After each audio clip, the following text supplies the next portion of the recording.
Abamajje abalwanyisa envuba emenya amateeka aba Fisheries Protection Unit FPU bazze bakola ebikwekweto ku nnyanja Kyoga e Buyende ne bawamba ebintu ebyeyambisibwa mu nvuba eno ebibalibwamu akawumbi k'ensimbi za kuno.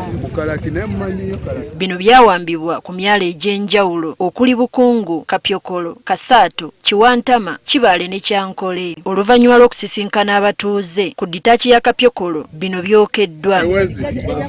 Akulira ebikwekweto bino Major Frank Kanzira alabudde abavubi abakyalemedde ku nvuba emenya amateeka.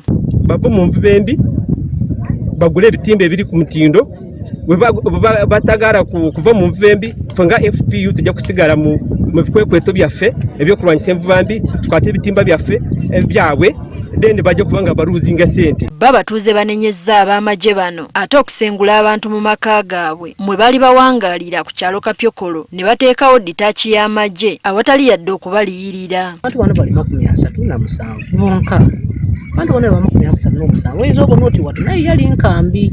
Kyendowooza nti gavumenti yandibeeyire ekkiriza either yashiftinga balakisi yaayo yagula ettaka awandi yakuba abantu beera bakipayinga enfubi oba okusasula ekifo kino babanga babonanga balakisi wetukaana okuba nga wetukaana okusinzira basasula abantu zeya abantu abo abaava wano babonaabona aye waliwo eisuubi nti buti komanda Mase atwala FPU mu Uganda aligezaako kukigemaganya babenga bafuna obwenkanya. Byebikwekweto by'okulwanyisa envuba emenya amateeka bikyagenda mu maaso ku buli nnyanja wadde nga abavubi bazze beemulugunya kubakwasisa amateeka engeri gye bakolamu emirimu gyabwe.